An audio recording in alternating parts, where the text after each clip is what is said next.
таң атып, күн батып, өмүр кербени дал ушинтип улана берет эмеспи? Өтүп жаткан өмүр сапарында адам баласын түрдүү тагдырлар коштойт экен. Ар бирибиз өз жашообуздун сүрөтчүсүбүз. Биз аны кандай деңгээлде тарта алсак, ал ошондой жаралат. Аны кооздоп, көркөмдөп, туура жолун тартууга багыт алалы. А мен болсо, бизди курчап турган жаратылыш кереметтерине суктанып, дос болуп, аны менен сырдашууну адатка айлантып алганмын. Анткени анда баары бар. Тазалык, сулуулук, сүйүү, ишеним жана чындык.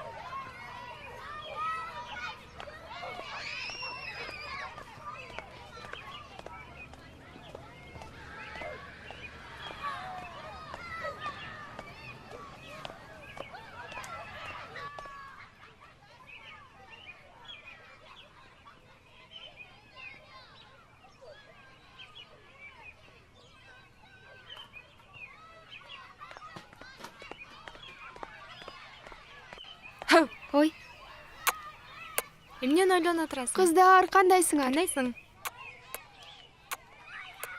Кандайсыңар? Жакшы. Эмне жаңылыктар бар? Жакшы. Мына ушинтип мектепти да бүтүп калдык. Бир жумадан кийин Москвага учам. Билетти алып коюшту. Дайкем көп жылдан бери ошол жакта иштейт. Баарын даярдап койгон. Институтка да ошол өткөзөйүн деп жатат. Жана Б класста акыл барго? Ооба, эмне болуптур? Ошого күйөөгө тийейин деп атам. Койчу, сен аны жактырчу эмес элең го. 4 сайга окууга барам деп атпадың беле? Ой, эмне болуптур анан? Койчу, качан сүйлөшүп, качан сүйүшүп жетише калдың? Тоготпой эле жүрчү элең го? Кийин эле үйгө ата-энеси менен келипчи. Анан Койчу, тамашалаган жоксуңбу? жок, тамаша эмес. Тамашалачу адаты бар эле мунун. А Малика сенчи? Чынын айтсам, мен кимге кеңешеримди да билбей атам. Кантип окуйм? Апамды ким карайт? Иним болсо кичинекей. Аларды менден башка ишенген эч кими жок. Малика, дагы убакыт барго? Балким ойлонуп көрөрсүң. Азырынча иштеп турам. Кийин окуп алам. Мугалимдер айтчу эле го. Билим алуунун эрте кечи жок деп. Кыздар, убакыт болуп калган турбайбы? Мен кетишим керек. Бүгүн конокко бармакпыз да. Атам менен апам күтүп атат. Сен дайыма ушундайсың да. Кыздар, кечирип койгула. Мен кетишим керек. Анда чогуу эле кетпейлиби баарыбыз? Кафеге барабыз деп эдик беле? Жок, мен кетишим керек. Алло, ата, баратам. Жакшы калгыла. Пока. Малика, сен да кетем дебей турчу эми. Жүрсөң, мен сага бир нерсе айтып берейин. Жүр. Ананчы эмне болуптур дебейсиңби?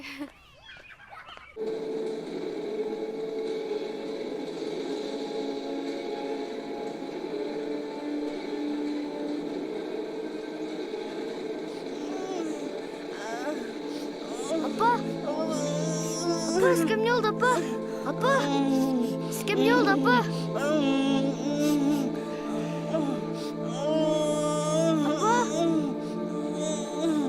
Апа, сизге эмне болду, апа? Алика эже!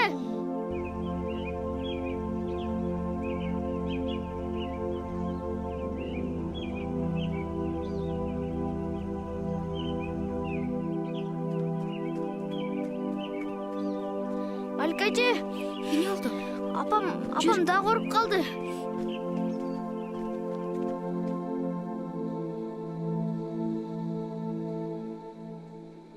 Рахмат, сен Эми келгениңе. оорубаңыз. Жакшы болуп кетесиз эми. Саламатсызбы? Келдиңби? Апа кандайсыз? Жакшы балам, жакшы. Сен кечип калганыңан бир аз ойлоно түшпөдүмбү балам? Апа, кечирип коюңузчу мени. Акылсыз кыз болдум го. Курбуларым менен жолугуп, алар менен бир аз отуруп калдым эле. Дагы бир нерсени ойлондуңузбу? Жок, Гүлүкүм. Эми жакшы болуп калдым, өзүмө келдим. Бурмакан эжең өз убагында келген турбайбы? Рахмат сага. Коюңузчу эже. Сизге жардам кылбаганда кимге жардам кылмак элем? Кошуна болсок, жакшы болуп кетиңиз. Мен барайын эми. Рахмат Макул, сага. жакшы болуп кетиңиз. Эжеңди узатып кой балам. Эже, чоң рахмат сизге. Макул, жакшы калгыла.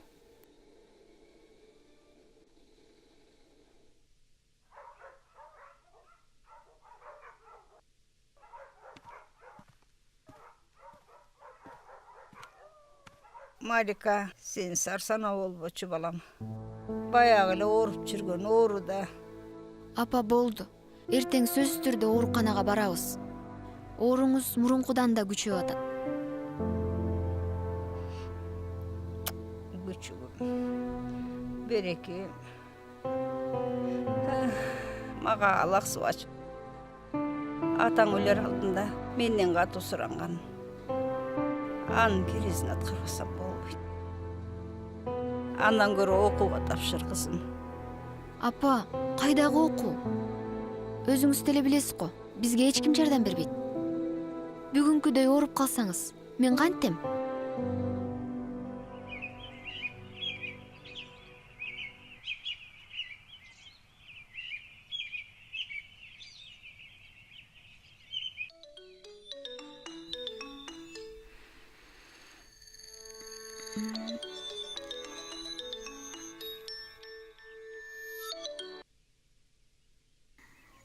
О, апа. Алло, Малика, ойгондуңбу? О, апа. Сиз түштөн кийин жумушка барчу элеңиз го. Ооба, азыр 2 жумуштун ордун алгам. Көбүрөөк иштей берейин да. Апа, ден соолугуңузчу? Кандай болот? Койчу кызым. Буйрсоң болуп кетермин. Мен дагы иштейм. Сиз балким ооруканага барып дарыланып чыгарсыз. Мен азыр окууну токтотуп турайын. Кайдагын айтып жатасың? Сени сөзсүз окутам кызым. Арстанбек жездеңе барып, кайсы окууга тапшырарыңды кеңешип кел.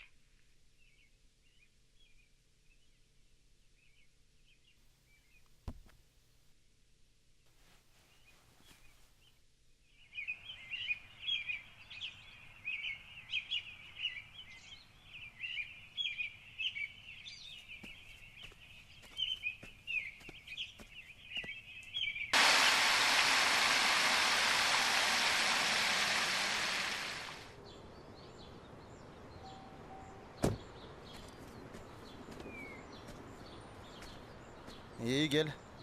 Апаң жүрөбү? Эмне такыр эле келбей калдыңар? Жөн эле жезде.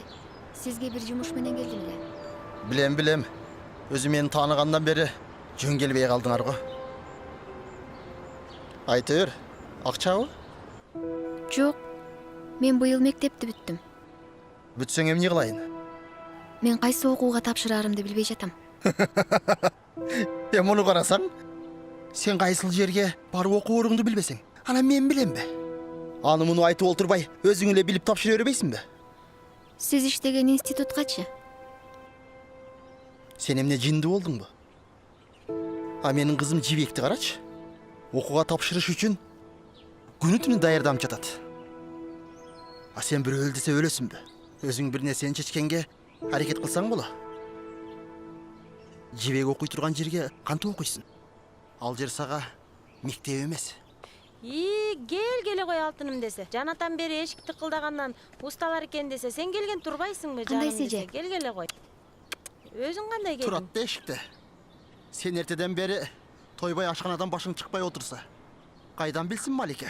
Ай койсоңчу, жездеде болуп сен деле үйгө кир дебейсиңби? Илимдүү киши деп сени ким айтат? Эмне кыл дейсиң? Туугандарың келип келе электе эле жардам сурап келатышса. Эмне жардам? Сура өзүнөн.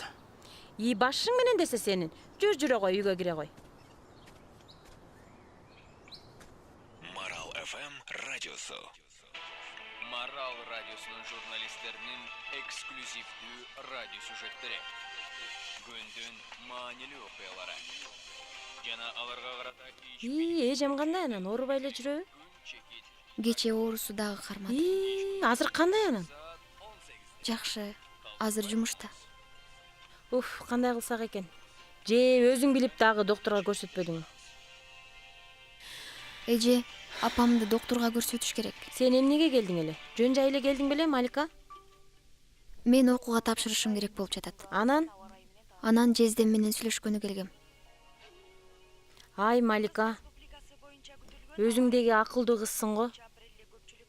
Аскатчык болсо кичинекей азыр эч нерсени түшүнбөйт. Сен окуп жүрсөң, колуңарда эчтеке жок болсо, жездеңе эптеп айтып өткөрүп койсом, эжемдин акыбалы кандай болот? Апам түшүнбөй жатпайбы? Сен түшүндүрүп айт да. Андан көрө апаңды доктурга көрсөтөлү, макулбу?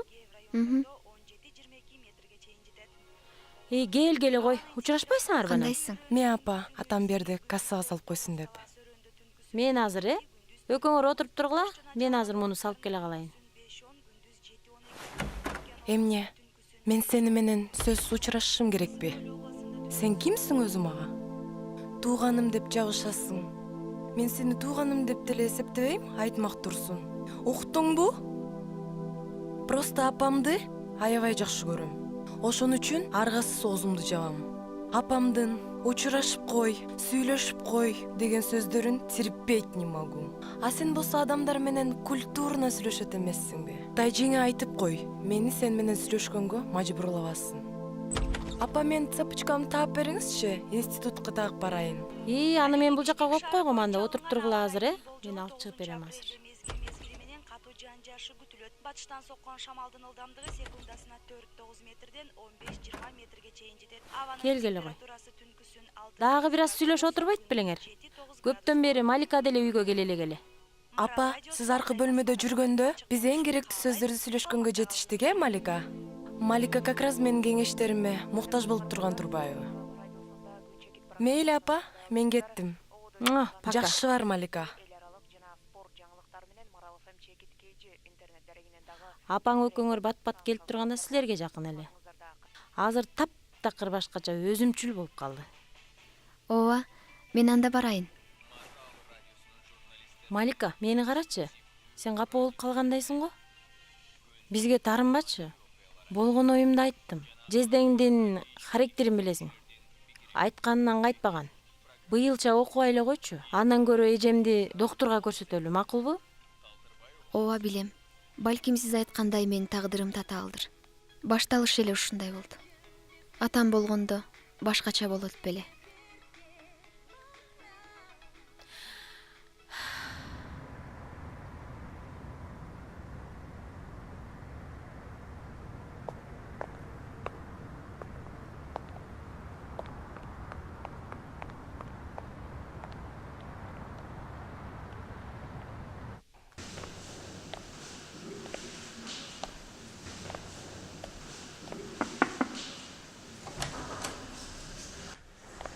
Саламатсыздарбы?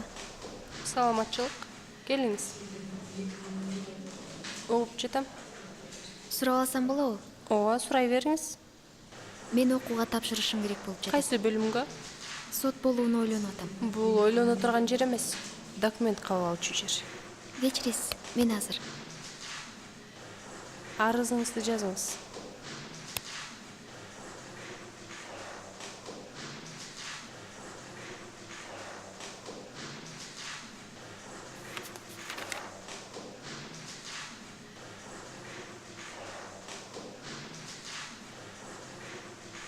Экзамендин болчу күнүн билип алып келе берсеңиз болот. Рахмат, жакшы. Саламатта барыңыз.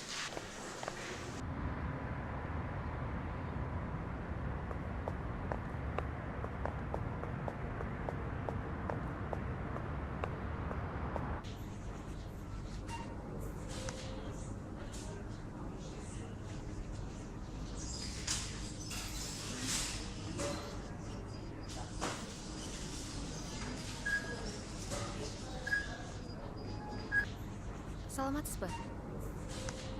Айтыңыз, эмне маселе менен? Мен жарыя боюнча. Дал өзүмө келдиңиз. Жүрүңүз, сүйлөшөлү.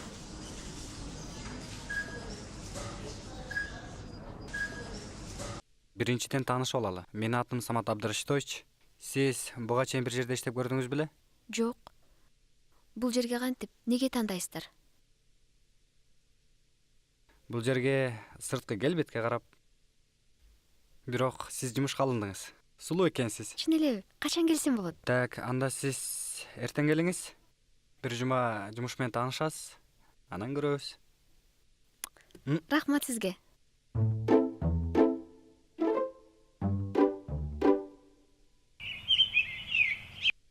Апа, Оу. Көңүлүң куунакко? Жезиң жардам берем дедиби? апа, коюңузчу ошо жездемди. Чынын айтсам, сиздин сөзүңүз менен эле барган болчумун. Эмне уруштубу? Жок, документтерди тапшырып кел деди. Ошондой десең.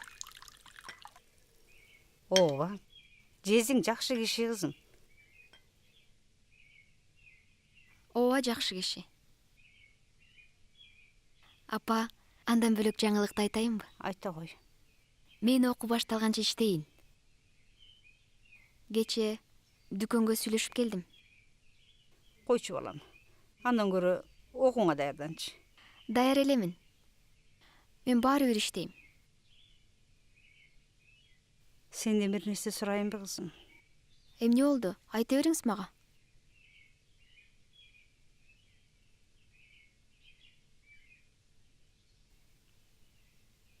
Мен өлсөм кызым. Апа, койсоңузчу, эртең менен эле. Балам. Өлүм айтып келбейт. Ал ар бирибиздин башыбызда.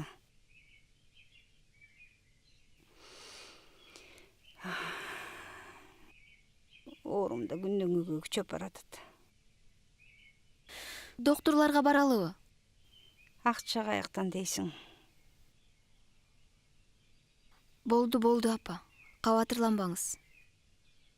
Менин ишим жакшы болуп калса, өзүм эле көрсөтөм. Күчүгүм десе, жакшы жигитке турмушка чыгып, бактылуу болсоң экен.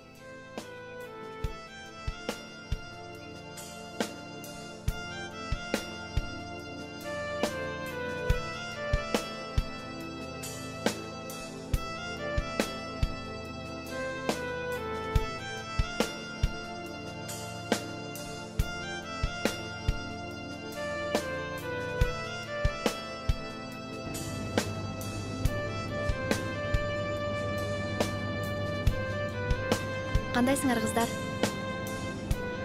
Сизби Малика? Ооба, мен. Жүрүңүз анда.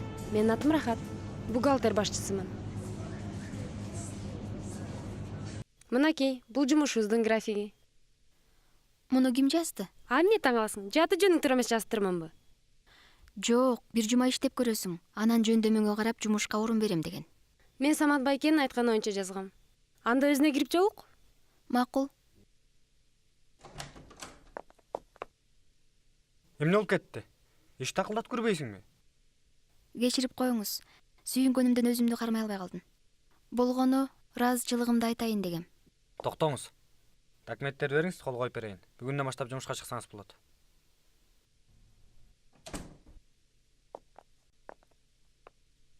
Жумушка кирүү үчүн арыз жазыңыз.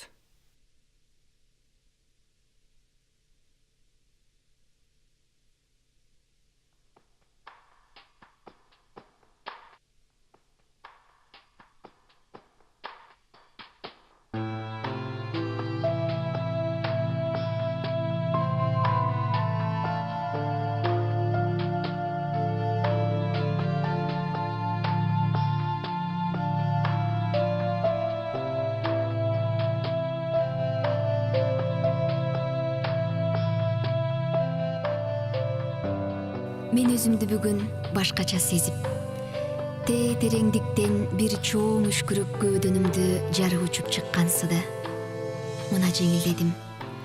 Эркелигим жоголуп, негедир бир үйдүн жоопкерчилигин мойнума алгандай, жан дүйнөмдө чоң күч пайда болуп чыга келди. Мына жумуштап, ал жерден Самат Абдрашитовичти кезиктирип, иштеген ишиме тың болууга аракеттенип, анан эң жакшысы Соонун күлкүгө тойбогон, ичинде кири жок, бирок тамактан колу бошобогон рахат аттуу курбуда тапканга жетиштим. Демек мен чоңойдум. Бул жерде менин чоң максаттарымдын бири акча таап, окуу, оюн, күлкү эмес, эне деген улуу сезимди бекем кармап, өмүр берген апамдын дартына даба табуу. Бүгүн айлык алабыз. Ким каяка? Мен биринчи эң кымбат тамека алам. Жок. Жакшы кыз болуп жатпадым беле 1 айдан бери. Ошол тамекиге кеткен акчага көчөдөн нан сурап жүргөндөргө нан алып берсең, биринчи Кудайга жагасын, экинчи мага жагасын. Улан. Мен ошолорго бирден эмес 2ден нан алып берейин. Анан кино театрда жаңы кыргыз кино жүрүп жатыптыр. Ошол жака сени колтуктап барып келсем кандай болот? Малика. Оу, бүгүн айлык алабыз да. Базарга барып кийим алалы. Мен акылдуу досум бар да. Ооба. Мен апам менен иним ала турган белектерим бар. Аларга сюрприз кылабыз. Макул. Андан чыгып кафеге баралы. Каршы эмессиңби?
Апаң урушатка эми. Айтам да. Апаң айтсаң, эмне деп айтасың? Сиз жөнүндө. Сиздин эң жакшы адам экениңизди. Мага кылган мамилеңизди көрүп, атам, агам жок экенин унутуп коюптурмун. Билесиңби, Малика? Сен толтурган анкетаңды көрүп, андан кийин өмүр баяныңды көрүп, бир топко кызыктай болуп жүрдүм. Себеби сен көргөн нерсени мен бир четинде көрбөдүм. Ата-энем чоң жумушта иштегендиктен, жада калса күндө достору менен кафе, оюн күлкү, түркүн кыздар, кумар жазма оюндары менен жүрдүм. Кечке акчаны жөнү жок жака чачып, анан ошентип иче баштадым. Бул көрүнүшүм ата-энеме жакпай баратты. Мени баламды иштен да уялып калышкан. Акыры бир күнү күзгүнү карап, маймылдан айырмам жок экенин көрүп, өзүм таң калдым. Эмне, чын эле ишенбейсиңби? Анан ошентип күндөрдүн биринде жалгыз агамдан да айрылып калдым. Ичкиликтин айынан агама бир да жакшылык кылбаптырмын. Болду, улантпай эле коюңузчу. Өзүңүз кыйналып кеттиңиз окшойт. Абдан өкүнүчтүү экен.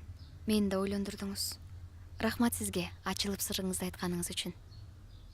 Ушундай менин жашоом. Макул, мен ушул жерден үйгө кете берейин. Жакшы калыңыз.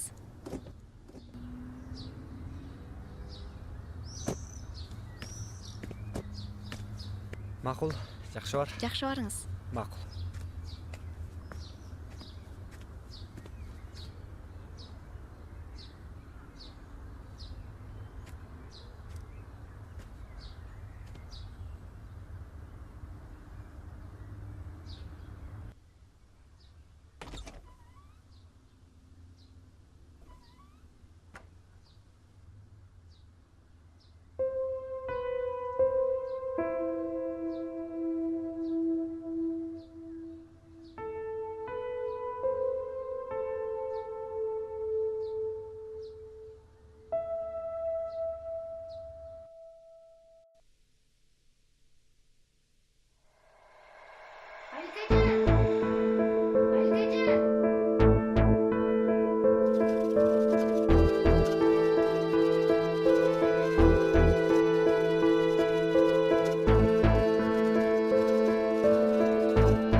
Жунусовага келгенсиздерби? Ооба, мен кызы болом. Врач кабинетинде күтүп жатат. Рахмат.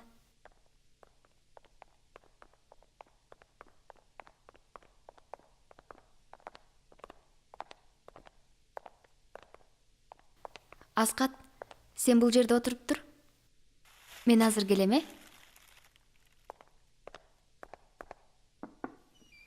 Уруксатпы? Кире кой. Жунусова апаң болот да? Ооба, апам болот. Сенден улуураак ким бар? Иним экөөбүз эле. Атам каза болгон. Апаң талма оорусу менен көптөн бери ооруйбу? Ооба, мен эс тарткандан баштап. Кантип башталат? Мурда бат эле жазылып калчу. Убакыт өткөн сайын күчөп, бир кармаса көпкө чейин созулуп калмай болду. Колдору тырышып, сүйлөй албай да калат. Түшүнүктүү. Эми мындай, туугандарыңар менен чогуу келгиле. Апаң алиги чөбөзүнө келе албай жатат. Жөнөкөй тил менен айтканда, башына операция жасалат. Улуураак бирөөнү ээрчитип келсең, ошого түшүндүрөйүн. Жок, эмнени? Мага эле айта бериңиз. Бизге жардам бере турган эч ким деле жок. Менден эмне талап кылынат? Ачык айтыңыз, акчабы? ооба, көбүрөөк суммадагы каражат керектелет. Кан кошушуң керек. Мен акыркы анализдерди күтүп жатам. Тактап алганча үйүңө бара берсең болот. Эже, инимди апам жанына калтырайын. Көз салып турасызбы? Мен акча издеп келейин. Жарайт. Мейли, рахмат. Жакшы калыңыз.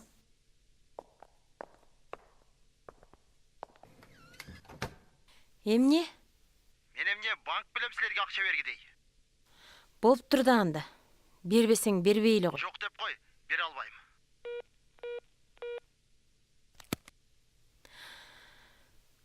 Акча жок дейт. Макул анда. Мен барайын, акча издешим керек. Малика, кычалат болбочу. Эжем жакшы болуп кетет. Мен барам артыңдан. Макулбу?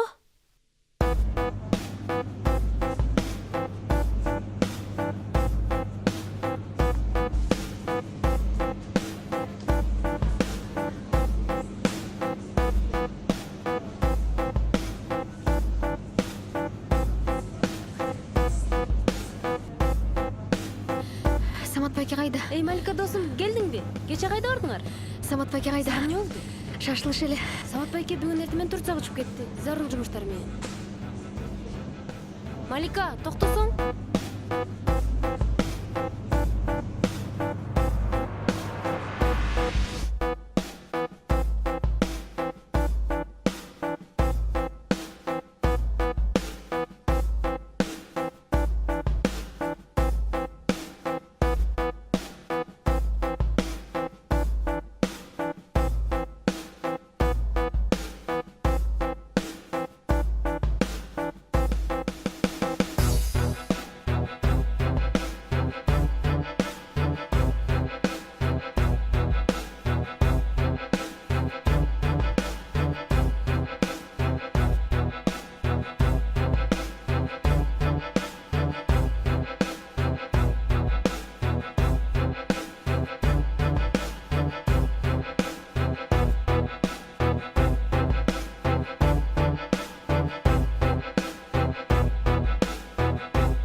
Айтсаңар боло.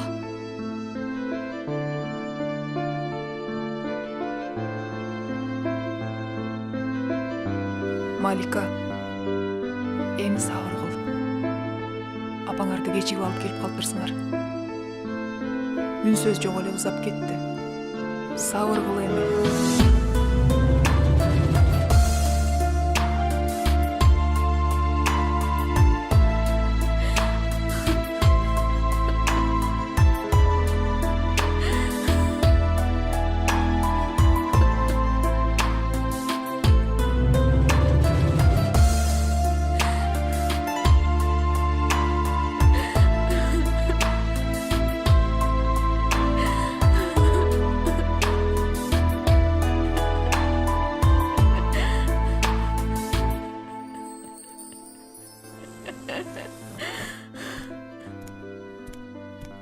Шумдуун курган оору Акыры апаңды да жеп тындыбы?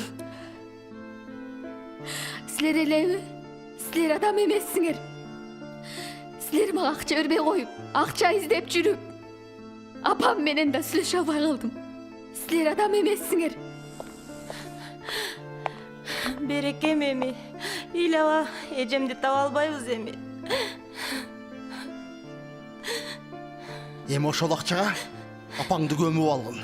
Сен ушуну көрмөксүң. Акча элеби? Мына акча.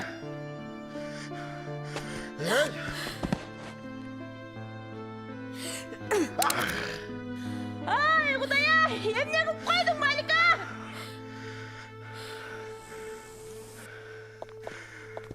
Жакшы элесиңби? Тур. Тура кой.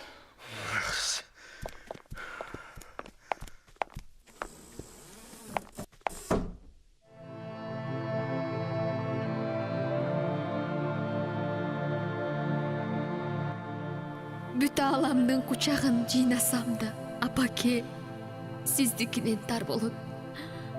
Бүт адамзаттын мээримине чөмүлсөм да, сиздикинен кем болот.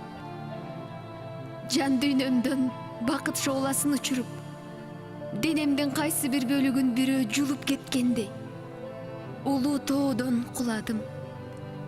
Таштак жолдо жыгылдым.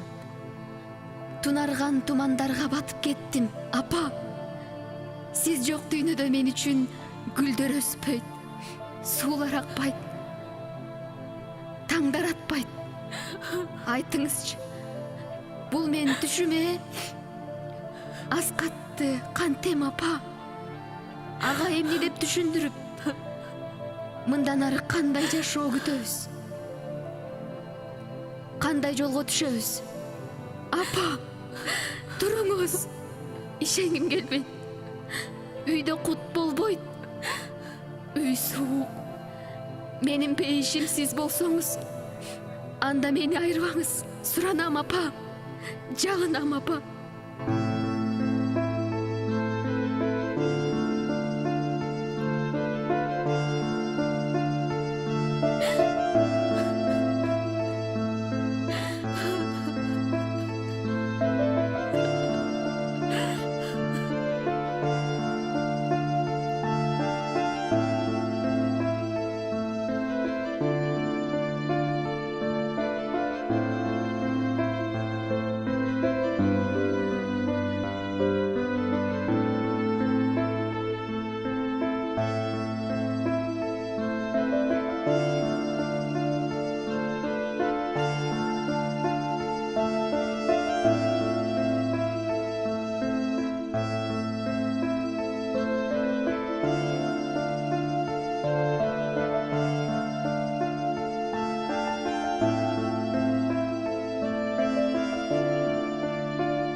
Сиз эртелеп эмне кылып жүрөсүз? Чурак кыздын көңүлүн көтөрөйүн деп. Гүл сага жактыбы? Гүл жакты. Гүл берген адам да жакты. Бирок баары бир гүл сага жетпейт. Рахмат сизге, Самат байке. Жөн эле Самат дечи. Малика, билесиңби? Сенин көңүлүң гүлдөн да назик. Анан сага мындан ары күн сайын гүл берип турууну туура көрдүм. Малика, сага бир нерсени ачык айтышым керек. Мен азыр даяр эмесмин. Сен эмне? Сага эмне айтарым билесиңби? Ооба, билем. Мен сизге тең эмесмин. Жок, Малика. Жаңылышасың. Мага бой көтөргөн, анан да башкаларды теңине албаган кыздар такыр жакпайт. Анан сен жалгызсың да. Балким сиз мага жон гана бооруңу соруп жаткандыр. Жок, Малика. Андай дебечи. Малика, ай, кечирип койгулачы. Не болду, Рахат? Мага эч нерсе болгон жок. Адамды коркутпай айтсаң боло. Эшикке чыксаң, өзүң көрөсүң.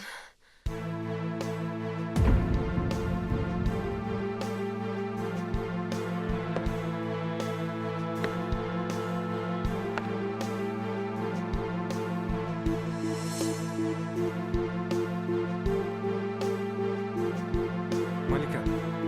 Жунусова Малика, үстүңүздөн арыз түштү, биз менен барасыз. Малика, Аскаптан камсанабачы.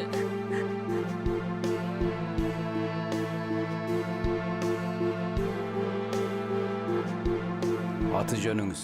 Жунусова Малика. Жашаган жериңиз? Комсомол көчөсү 193 үй. Болгон окуя боюнча мага туура жана так маалымат бериңиз. Эгерде жалган көрсөтмө берген болсоңуз, кылмыш иштин үстүнө дагы кылмыш иши кошулат. Ошол боюнча сизге эскерте кетейин. Апам катуу ооруп калгандыгына байланыштуу жездеме барып акча сурагам. Акча сурасам, жардам беришкен жок. Айла жок. Уурдаганга туура келди. Анан акчаны алып алып, ооруканага барсам, апам кайтыш болуп калыптыр. Арыз менен таанышып чыгыңыз, окуп чыгыңыз, таанышып.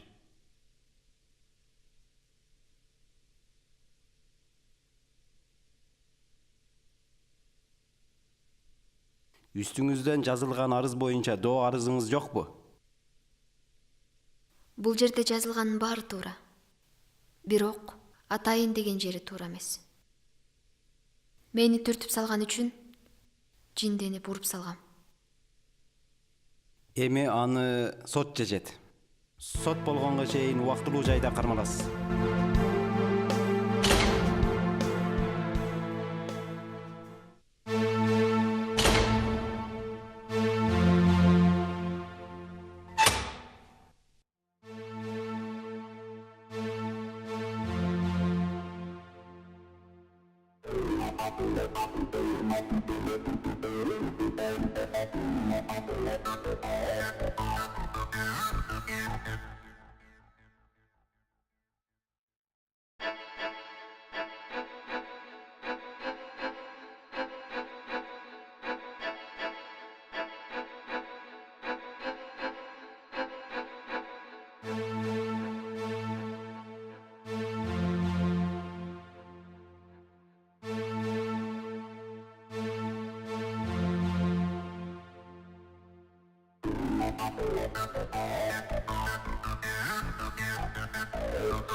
Жунусова, чыгууга даярдан.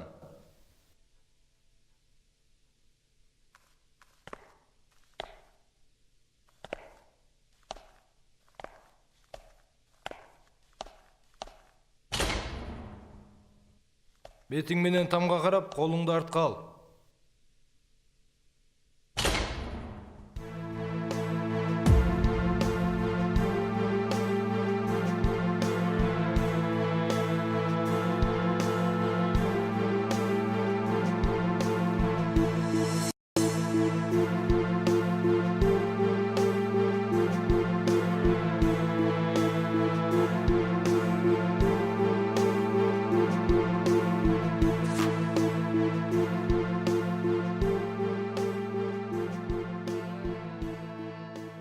Сот залын ачык деп жарыялайм.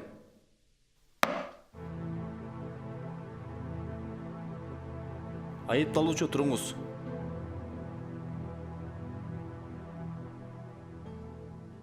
Аты жөнүңүз? Жунусова Малика. Адвокатыңыз барбы? Жок. Адвокат сизге керекпи? Билбейм. Түшүнгөн да жокмун. Зарылы деле жок. Ордуңузга отуруңуз.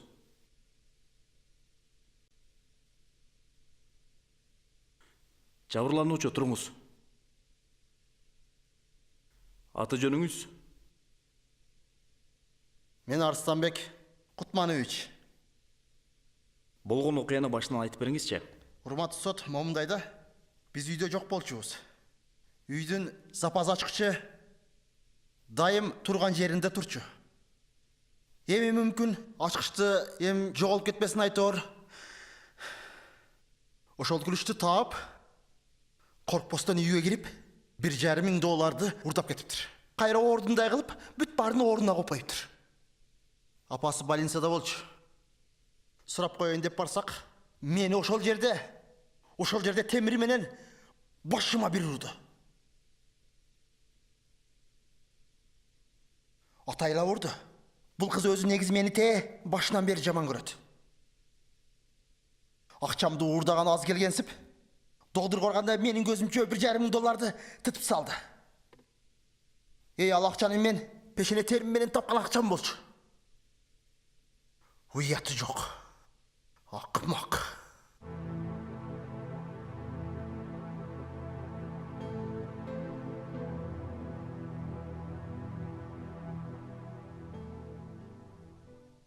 Айтсаңыз, ушул кыздан кантип токмок жедиңиз?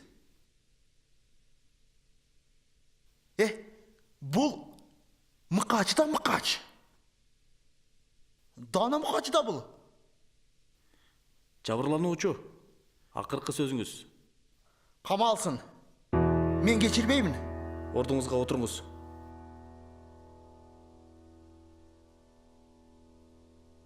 Айыпталуучу, туруңуз. Сиздин акыркы сөзүңүз. Бардык айтылган күнөөлөрдү мойнума алам. Акчасын да кайтарып берем. Мени сөгүп, түртүп жибергенинен уруп салгам.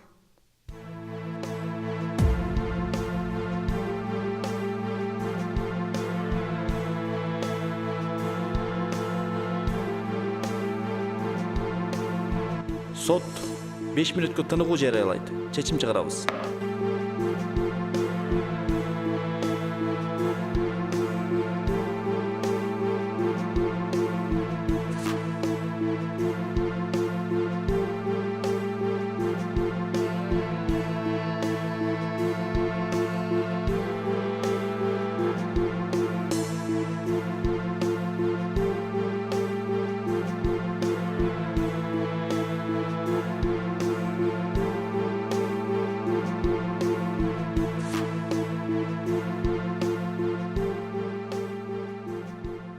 Кыргыз Республикасынын Кылмыш жаза кодексинин 2-бөлүмдүн 1-пунктуна ылайык, 112-беренесине ылайык, ошондой эле ата энесинин кароосуз жалгыз инисин карап жүргөндүгү, жашы жетелектиги боюнча, кошуналардын берген түшүнүк каты боюнча карап, кылган күнөөсүн өз мойнуна алгандыгы, ошол эле учурда өзүн коргоо үчүн Аскарбек Кутмановичти темир менен ургандыгын эске алып, 1 жылдын ичинде уурдалган акчаны жана жабырлануучу Аскарбек Кутмановичтин ооруканага төлөнгөн акчаларын кайтарып берүүсүн чечип, айыпкерге 5 эсе айып кошулуп, ошондой эле күнөөсүз деп табылсын, сот залынан бошотулсун.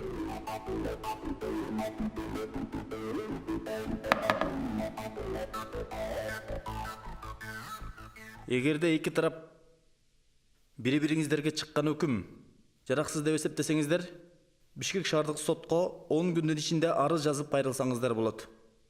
Сотту жабык деп эсептейм.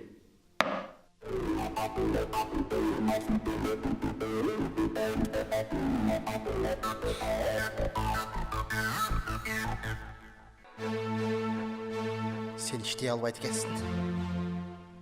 Малика, мен сен түбүңө жетем. Эсиңде болсун.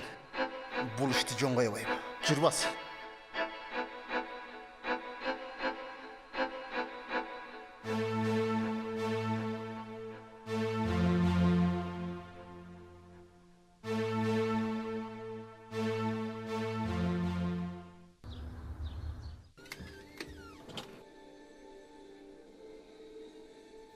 Малика сага чалып атпайбы? Ким экен Борсошка? Билбейм. Алло? Алло, кандайсың, Алло. Малика? Кандайсың? Бул ким? Сенби, Малика? Малика, бул сенби? Ким керек эле? Мен Самат. Саматмын. Саламатсызбы, Самат Абдрашитович? Ахвалың кандай? Жакшы. Жумушка кайра чыгасыңбы? Ойлонбоптурмун. Бирок иштей албайм. Мен сени жумуштан али бошото элекмин. Сиздин аброюңузга шек келтирип, Алганым үчүн кечириңиз. Андай деп эртеңден кайра жумушка чык. Артыман сурап коет деп үмүттөнүптүрмүн. Мынчалык ылдый кетериңизди билген эмесмин. Эмне мага тарынып жатасыңбы? Тарынбачы. Жок, туура эмес ойлоп алдым. Кош болуңуз. Токтосоң, Малика. Не болду, Малика? Эч нерсе болгон жок. Ашыкча сураба.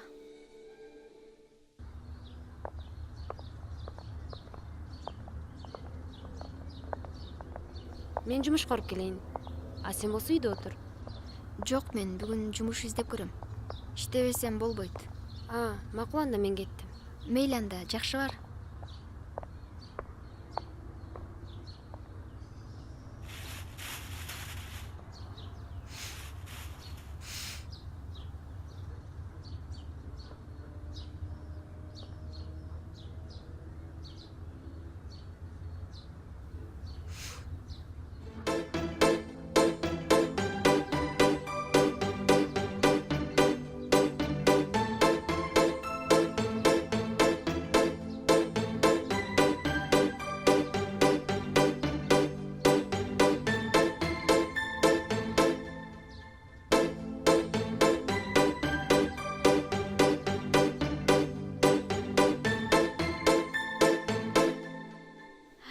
Рахат, дагы гүл алып келдиңби? Мен сага качан гүл бердим? Эртең менен? Таң атпай менде каяктагы гүл? Тамашаңды койсоңчу. Бул гүлдү ким алып келди анда? Опа! Кызык го. Бул гүлдү берген адам Бул Самат окшойт. жок. Ал кечинде эле эмеге учуп кеткен Москвага. Анда ким болушу мүмкүн? Малика, жездеңден башка ким бар? Мейли. Сен андан көрө кийинип, дүкөнгө барып келе калчы. Нан жок калыптыр. Мен болсо чай даярдай калайын.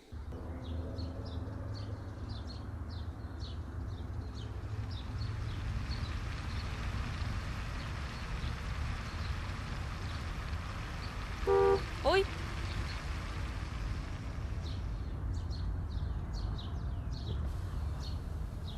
Чоң кыз, сиз Маликанын досу болосузбу?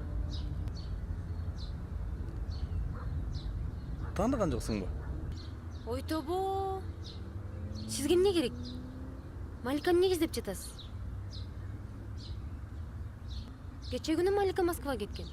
Жаңы эле үйүндө отурат эле го. Деги сизге эмне керек? Мен сени менен сырдашсам болобу? Болот. Күн сайын гүл берип жүргөн менмин. Акча берип жүргөн да сизби? Ооба. Азыр мындай кылабыз. Кандай? Сен Маликанын энесин бир жака ээрчитип кетип каласың. Анан ал издеп сыртка чыгат. Анан мен жардам берген киши болом. А сиз алып качып кетпейсизби? Койчу кайдагы сырбаларыңды. Макулбу? Мейлиңиз анда.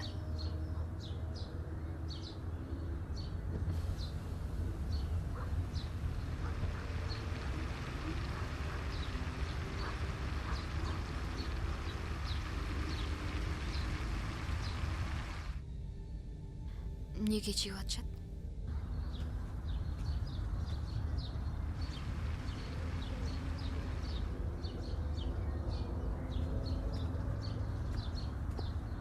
Кандайсың, Малика? Жакшысыңбы? Мен Марат Аскарович мен. Не болду деги? Мен дагы издеп жатасыңарбы? Жок, бара жайында. Өтүп баратып сени көрүп калып учурашканы келдим эле. Жөн жай элеби? Эмне болду сага? Бирөөнү издеп атасыңбы? Ооба. Инимди досум ээрчитип кеткен. Ошол бойдон келе элек. Жүр анда, мен алып барып келейин. Жөн эле коюңуз. Мына жаңы эле көрдүм, тиги жакын эле болушу мүмкүн. Сиз каяктан билесиз аларды? Мына жаңы эле келатканын көрдүм. Жүрү, жеткирип келейин. Көрдүңүзбү? Көрдүм, жүрү. Бул эми болбойсуңбу? Жүрү кой.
Кандайсыз? Эмне жоголуп кеттиңиз? Чын элеби?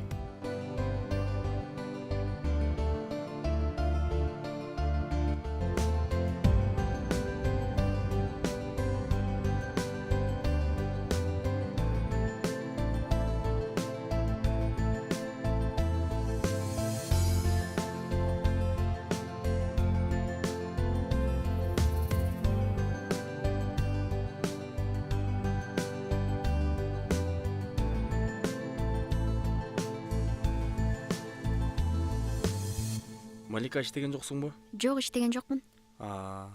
Мени укпайт экенсиң да. Кечирип коюңуз. Азырынча сизге башый албайм го. Жумушуң кайсыл жерде? Аны эмне кыласыз? Өзүңүз каякта жүрөсүз? Мен командировкага Москвага барып келдим. Бүт электи эле баса бердим. Чындыгын айтсам, сени өтө сагындым. Бул сага белек. Өзүң үйгө барып ичин ачасың, ичинде белектер бар. Мейли. Рахмат. Баса. Эртең эртерээк тур, бир жака барабыз. Макул. Көрүшкөнчө.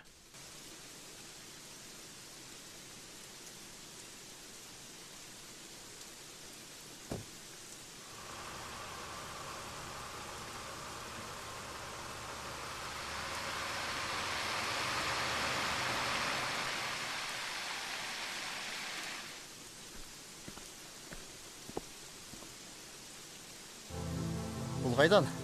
Мен дүкөнгө бардым эле. Калпыңды койсоңчу деги. Билесиңби? Сен эмне үчүн сот залынан акташкан? Ал сени жактырып калган үчүн акташкан.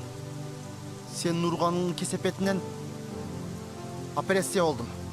Баш кийимсиз жүрө албай калдым. Эмнеге мынчалык мага учушуп жатасыз? Эмне десеңиз, ошону аткарайын. Ал адамга тийишпеңиз. Түштөн кийин жалдырабагын. Мурдагандай элеңиз. Мени душмандай кылбай, аяп койсоңуз болот. Эми карап тургун. Экөөңө арыз жазамын. Аны жумуштан кетирем.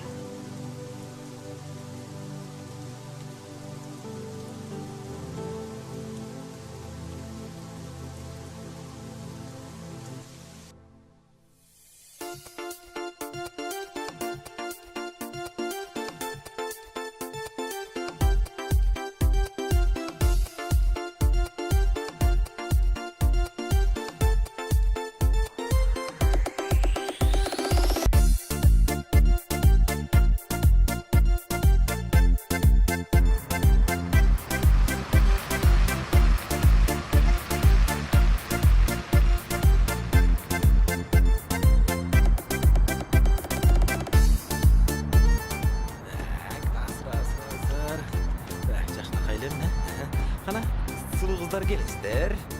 Кана. Келесиздер.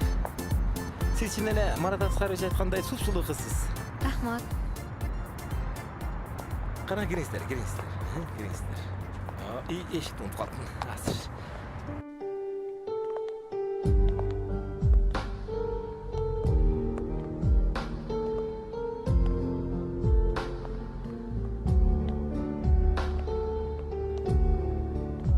Сиздерди Марат Аскарович тетигинде күтүп атат.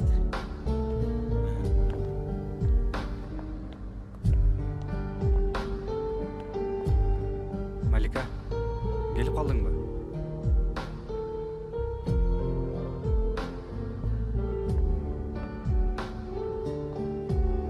Саламатсыз.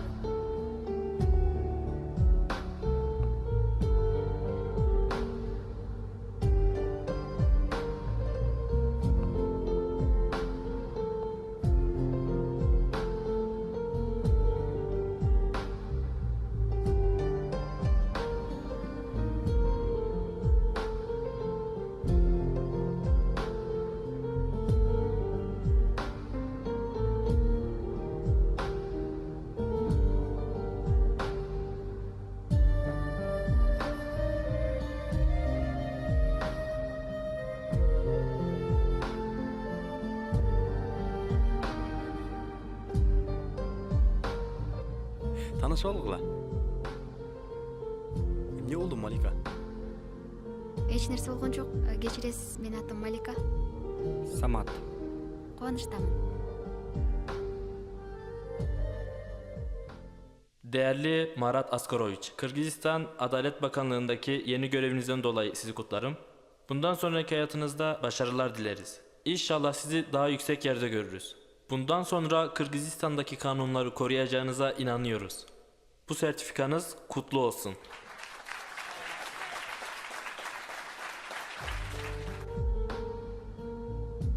Эмне маанайың жок?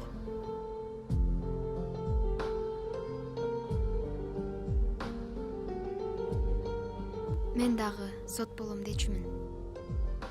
Шартка байланыштуу окуй алган жокмун. Өзүм окутуп алам сени. Эч нерседен Малика, коркпочу.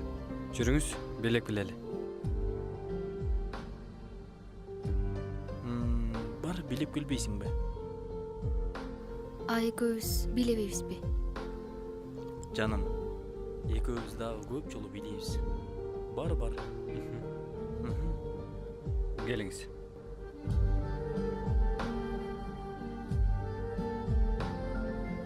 Малика, сен менден эмнеге качып атасың? Же туура эмес иш кылдымбы? Жок, эч нерсе болгон жок. Эсиңиздеби, сиз милициялар алып кеткенде эми тарынгандын деле кажети жок.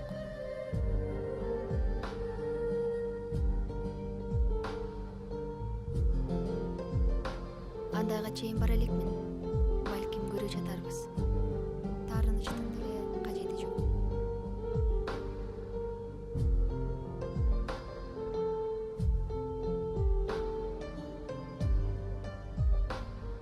Малика, жүрсүң сыртка. Малика, сен мени билесиң. Жетем деген нерсеме сөзсүз жетем. Сен меники болосуң.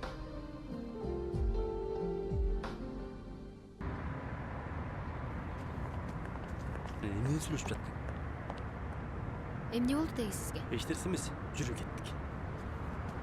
Уят го, конокторуңуз отурса. Турциядан келгендерди мейманканага алып кетишет. А калгандарын билбейм. Сиз үчүн келишти го? 3-4 себеп менен чогулушту. Сиз кызганычтан кетем деп жатасыз. Андан көрө мен кетейин. Ошондо. Сен кайра Самат менен тиктешип жатсың. А мен сизге окшоп, чогуш деген Айгүл менен күлүп, шампан ичкен жокмун. Сиз эмне? Мени шылдыңдаган алып келдиңизби бул жака? Жок.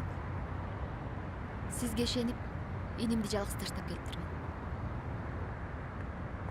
Малика, токтосуң. Малика, токточу. Кечирип койчу. Экинчи мындай нерселер кайталанбайт. Кечирип кой. Саламатсызбы, Марат Аскарович? Саламатчылык. А эмнечисиз? Эмне болдуз? Жок, мага эч нерсенин деле кереги жок. Так, бүгүнкү иш пландары жөнүндө айтып берип кой. Бүгүнкү? Азыр. Бүгүнкүнүн баары эртеңкиге жылдырылды. Бүгүн иш жок. Рахмат, бара берсең болот. Марат Аскарович, бирдемке сураса болобу?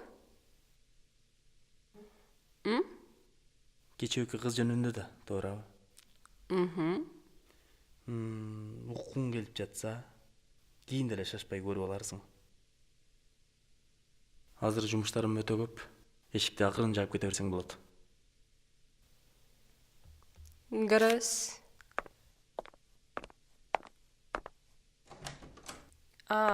Жогорку соттон чалып, саат 2-ге келсин деди.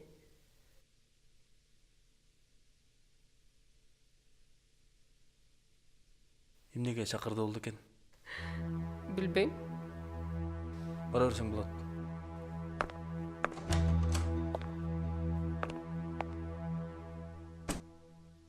Мына, караңыз. Бул арызды окуп чыгыңыз. Арыз? Угурлук боюнча каралган сот ишине канааттанбайм. Жана Марат Аскаровичтин туура эмес чыгарган чечимине жана ал тарапты коргоп койгонуна бир жарап көрүп берүүңүздөрдү өтүнөм. Марат Аскарович, эртеңки боло турган ишти сиз карай албайсыз. Себебин билесиз. Үстүңүздөн арыз түштү. Алиман Жолдошовна, коюңузчу. Бул жөн гана шантажга окшоп жатат го. Эми эмне мени соттойн деп жатасызбы? Мүмкүн. Болушу мүмкүн эмес. Эже өзүңүз деле карасаңыз, сиз деле ушинтип чечмексиз.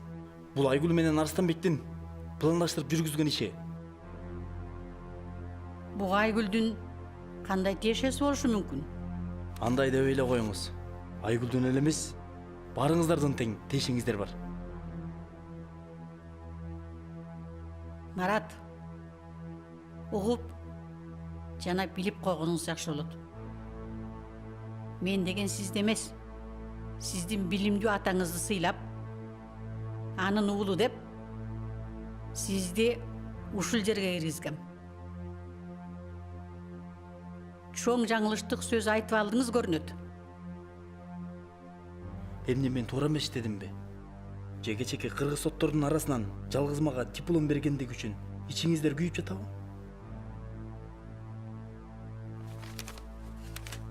Арыз жазасыз. Азыр өз эркиңиз менен ордуңузду бошотосуз. Сиз кайда, Марат Аскарович? Рахмат Айгүл, максатыңа жеткендирсиң? Жок, кечиресиз, сиз туура эмес түшүнүп алдыңыз. Эмнени туура эмес түшүндүм? Мунун баарына мен күнөөлүүмүн, Марат Аскарович. Мен сизди кызгандым. Маликага өчүшүп арыз жазганбыз. А мен сизди эч кимге бергим келбейт. Жакшы кал, мен кеттим. Марат Аскарович, кетпеңизчи, суранам, Марат Аскарович. А мен сизди сүйөмүн да. Эм кантем.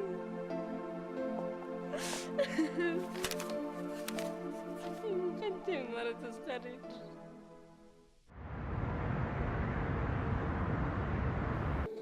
Качан?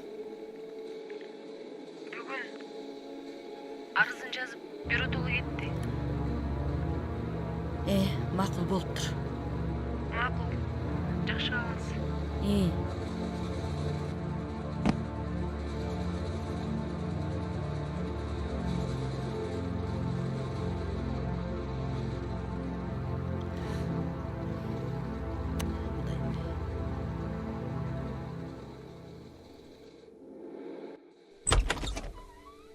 Отурчу балам, сүйлөшөлү. Бул эмне деген шумдук? Каяктагы бир ууру кыз үчүн жумуштан айдалып. Апа, эртең сүйлөшөлүчү. Сен өзүңдүн билимиңди, аброюңду ойлосоң болбойбу? Деги сен өзүңдүн ким экениңди билесиңби? Эл журтка эмне дейм мен? Деги сен өзүң кимдин баласы экениңди билесиңби?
Саламатсызбы? Келдиңизби?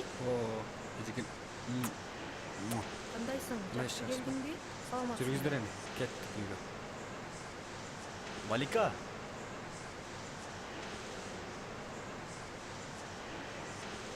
Самат, көптөн бери айтып жүргөн кызың ушул беле? Сен менин иним айткандай өтө деле шумдук кыз эмес экенсиң го. Бети жок шерменде десе. Токтот эже. Сүйлөбө дейм ага. Андай дебеңиз. Сенин күнүң эмне ушуга түшүп калды беле? Уялбай дагы болушуп коесуң. Экөөңөрдүн көп жылдык достугуңарды ажыратып жатат бул кыз. Дагы бир жолу кулагыма угузсаң, сен үчүн мен жокмун. Жетчет, Самат, кандайча жетчет? Мен эми баары кеч болуп калды.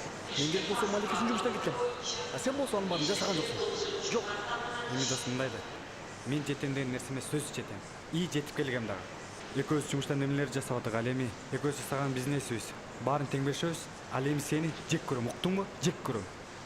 Эсиңе түйүп кой, ошону уктуңбу? Көрөбүз.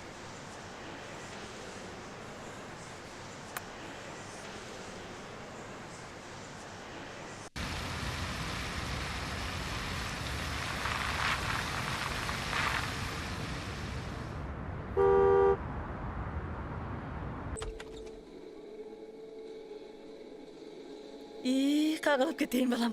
Апа кечирип Аман коюңуз. эсен келдиңби? Апа кечирип коюңуз, мен туура эмес иш жасадым. Бирок артка жол жок. Мен бүгүн үйлөнөм.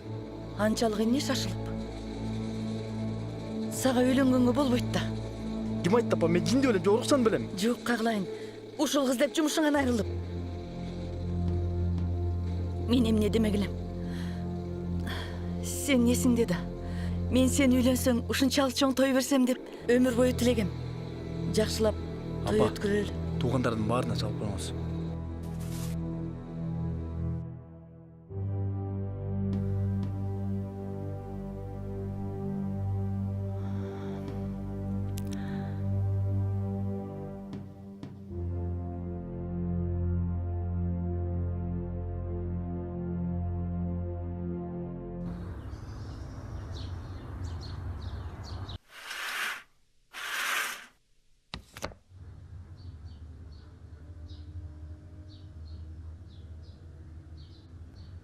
Берекем, мен сага азыр не жасап береримди билесиңби? Сенин эркелеткен жагымдуу сөздөрүңдү угам деп 2 жыл аркаңан ээрчидим го. Болду эми, уялтпачы. Мен тамак жасап салайын. Тамак жасабай кое тур. Азыр экөөбүз бир жака барабыз. Даярданып тур, макулбу? Макул?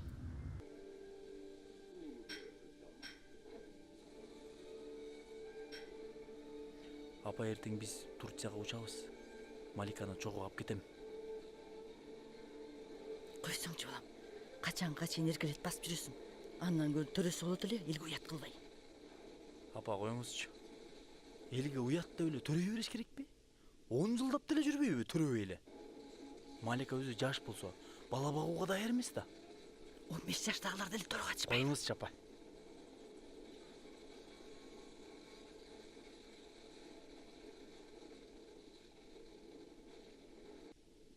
Ал жакта жумуш бар. Киргизип коомуш деп турат. Келиңиздер чайга.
акыркы күндөрү тамак ичпей эмнени эле ойлонуп калгансың?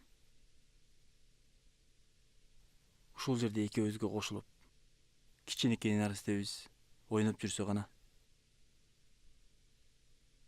Дагы баштадыңбы? Мен да ошону каалайм. Эмне кылышым керек? Карап көр. Төрөп бере тургандардан сени күтүп турса керек. Малика, акыркы убактарда өзгөрүлүп баратасың. Рахмат, жолдош психолог. Мен өзгөрдүм. Жакшы аял болуп бере албай жатам. Сен ар кайсы жерде жыргап жүргөнүңдү ойлонуп, жинди болмой болдум. Токтот, жетет Малика. Мен кайсыл жерге барбайын, балалуу болдуңбу деген сөздөн тажап кеттим. Малика! Малика! Малика! Малика! Куттуктайм, эне болосуз. Эмне дейсиз?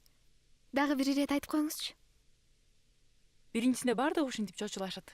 А өзүңүз ишенесизби? Менин боюмда бар экенине. Мен доктормун да. Жөн эле диагноздун кереги жок. Сиздин жыгылган себеби да ушул. Марат! Марат!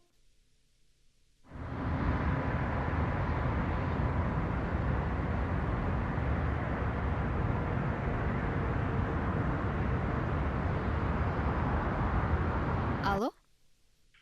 Малика, биз азыр келдик. Менин кошо конокторум дагы бар. Мен азыр үйгө бара албайм. Эмнеге үнүң өзгөрүлүп калган? Бизди сагынган жоксуңбу? Эмнеге антип жатасың, Малика? Өткөндөгү кафеге кел, биз ошол жерде болобуз. Менин ден соолугумду сурап койсоң боло? Жок дегенде. Балдарды сурабайсыңбы? Малика, эмне болуп жатасың? Жанымда адамдар бар. Малика, эмне болду? Өңүң кубарып. Мараттан кабар барбы? Тынч эле. Мени бир жерге чакырып жатат. Балдарды сизге таштайын. Анда жакшы болуптур. Балдарды карап турам. Өзүң жалгыз баргың келбесе, досуң рахат берчи да ал.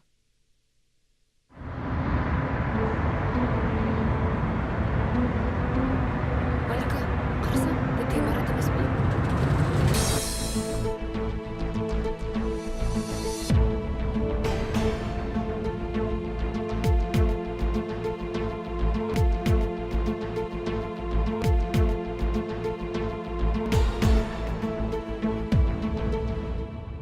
Сен бүгүн эле чыгарсаң болот. Өтө оор деле эч нерсе жок. Сенин үй бүлөңдү мен көп жылдан бери билем. Марат болсо кичинесинен бери менде дарыланат. Мен болсо сени менен сүйлөшөйүн дедим эле. Мен врачмын. Сен менден эч нерсе жашырбашың керек. Эмнени айткыңыз келип турат? Чочулаба. Сен чын эле балдарыңдын атасы Марат экенине ишенесиңби? Бул суроону кантип берип жатасыз?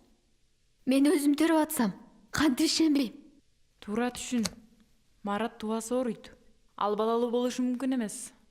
Маратты мен билгенче эч ким билбейт. Сен мени жакшы тааныбайт экенсиң. Мен медицинада жүргөнүмө 20 жыл болду. Сен бул нерсени жакшы түшүнбөйсүң. Болду, кереги жок. Сүйлөбөңүз, медицинада адашат. Сиз айткандай эле боло бербесе керек. Ойлонуп көрчү. Эмнени ойлоном? Кызык экенсиз. Сиздей врачка ишеништин да кереги жок.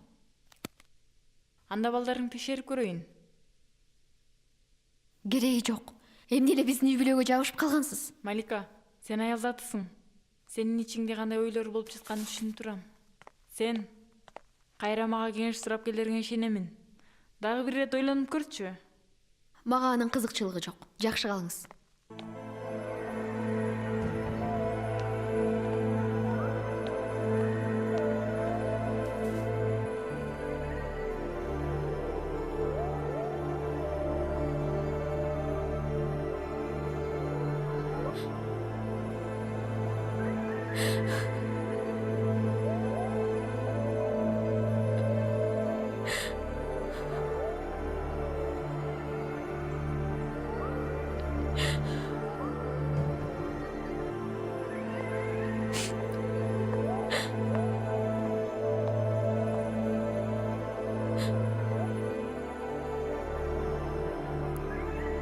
Эже, Айта кой. ал күндү кантип унутаарымды да билбейм. биз Марат экөөбүз Стамбулга барган элек. Анан ал Москвага кеткен кезде досу Самат барып, мени таап, күч колдонду. Бул болуп өткөн түндө ошол жерде иштеген кыз да билчү. Кээде ойлогондо жанымды коерго жер таппай калам. Ошол күн эң жаман күндөрүмдүн бири катары эсимде калды. Малика, көрдүңбү? Баары мен айткандай болуп жатат. Эми мага түшүнүктүү болду. Эми мындан ары балдарыңдын ден соолугу чың болуп өссө эле болду. Сен чындыкты айтасыңбы, жокпу, аны өзүң чечерсиң. Эми туура жагына чечүүгө аракет кыл.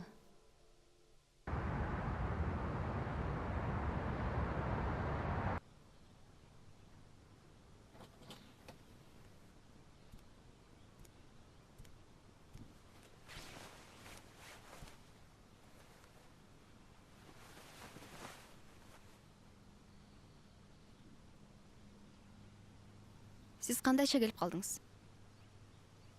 Мени кечирип кой. Уялбай мага кантип бет карап жатасың, дегене турасыңбы? Бул сөздөрдү неге айтып жатасыз? Ушул үчүн келдиңизби?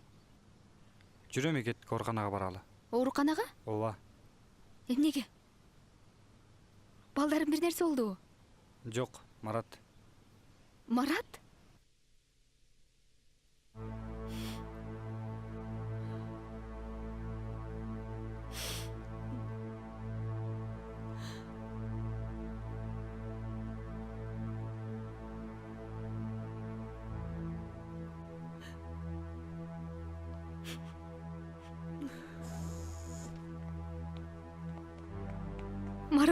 Марат.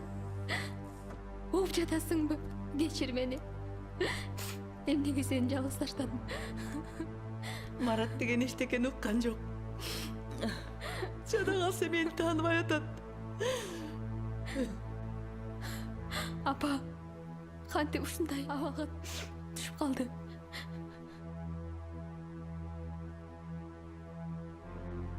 Он күндөн бери ушул. Же сени таппайм, бир балдарга жүгүрөм. Врачтар эмне деди? Кан тамыр жарылып кеткен дейт, билбейм.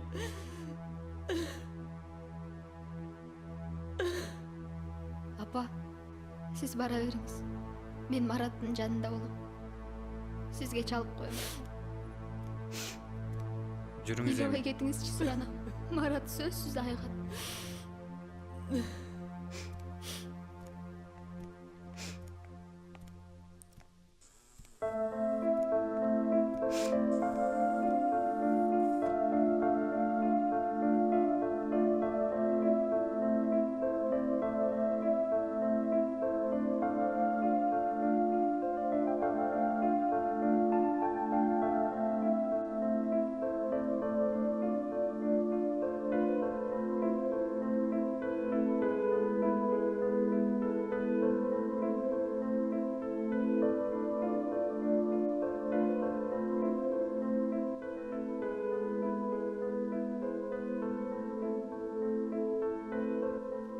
Малика. Марат көзүн ачтыбы? Сен дагы деле ыйлап жатасыңбы? Жакшы тилек кылай бер. Ишенем. Марат айып кетерине ишенем. Силер бактылуу болушуңар керек. Силер ошого татыктуусуңар.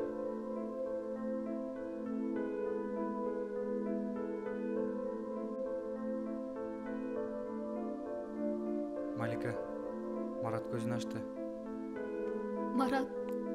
Марат, чын эле көзүңдү ачтыңбы?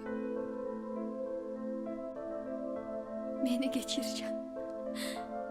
Эч качан алыстабайм. Марат, не болду?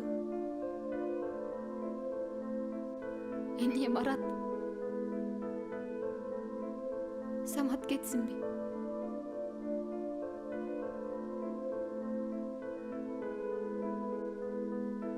Марат, аны эмне чыгардың?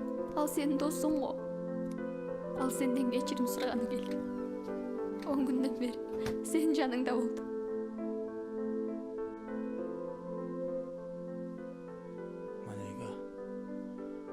сенден суранарым эч качан Саматка турмушка чыкпа.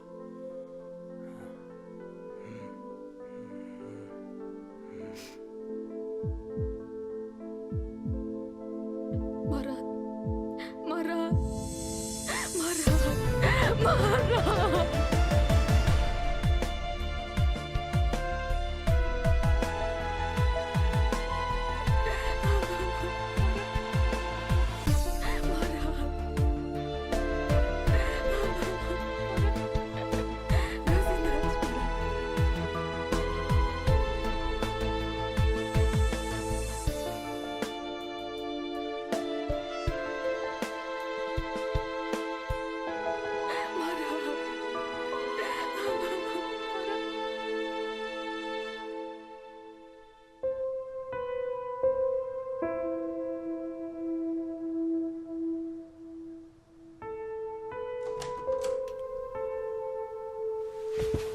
Kagılayın kızım.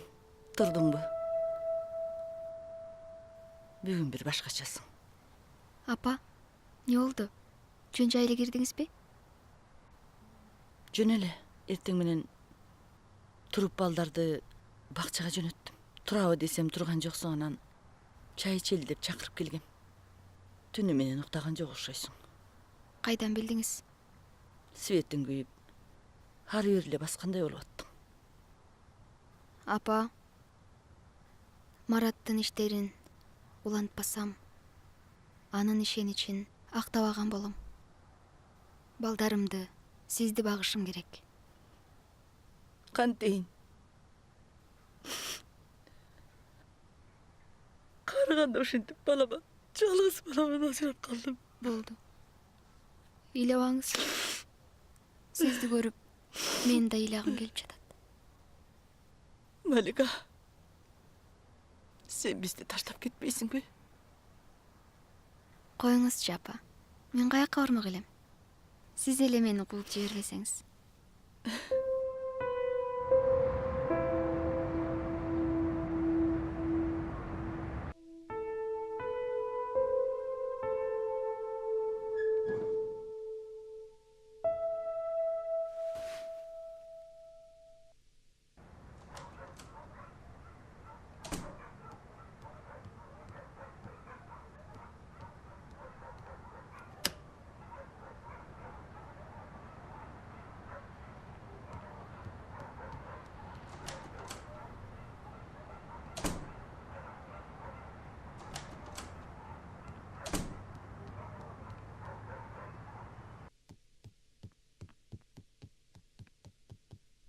Апа.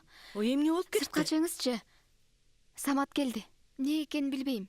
Бирок бул катты берип коесузбу? Эмне болгон кат бул? Апа. Стамбулдагы Дарек. Ал бүгүн кетиш керек. Ой, Малика, эмнени башын кылтыйтып атасың? Ой, мен бул деген, бул биздин жумушубуз эмне? Ал барабы барбайбы? Мен бар десем эле барып калмак беле ал. Апа, кийин түшүндүрөм. Мени жаман көрбөңүзчү. Мени сураса, кече Стамбулга кеткен деп, ушул катты берип кой деп өтүндү эле деп коюп кирип кетесиз. Апо. Калпычы кылмай болдуң. Апа, бул баарыбызга керек. Болуңузчу эми, апо.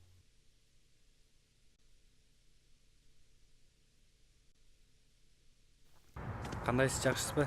Неберелериңиз жакшыбы? Жакшы. Өзүң кандайсың? Сени көргөн сайын Маратымды көргөндөй болом. Мен да үйгө келген сайын Маратты эстей берем.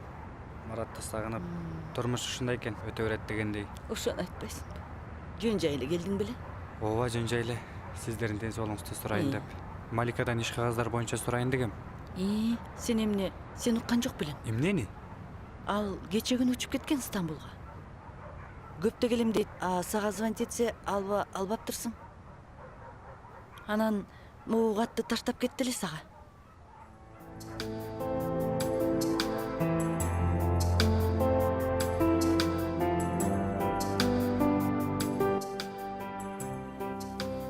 Кечир мени.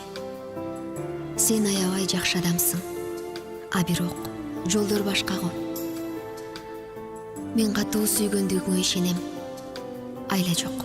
Жашоо биз ойлогондой боло бербейт экен. Жашоо толкун сымал, бирде катуу болсо, бирде жай болот. Өмүрдө махабат чыныгы нерсе, аны эч ким тана албас. Бирок анда азаптуу да, армандуу да, бактылуу да мүнөттөр бар. Мен үчүн сиздин махабат барктуу. Мен сизди унута албайм. Анткени балдар сиздики. Кийин убакыт көргөзөт. Мен сизге азыр айта албайм. Ошон үчүн да экөөбүз бирге болбошубуз керек. А сиз эң жакын курбум, рахаттан сүйгөн адамысыз. Ал сизди бактылуу кылып алат.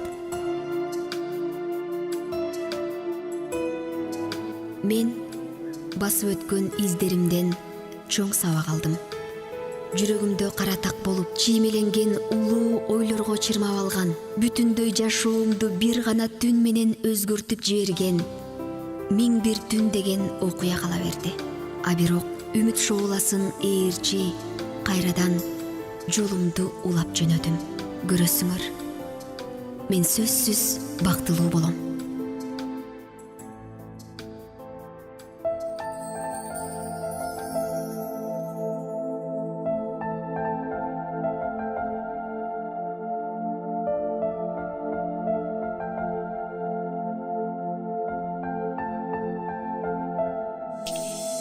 Ömürdün bari sensin, жүрөгө дар сенсин, маликам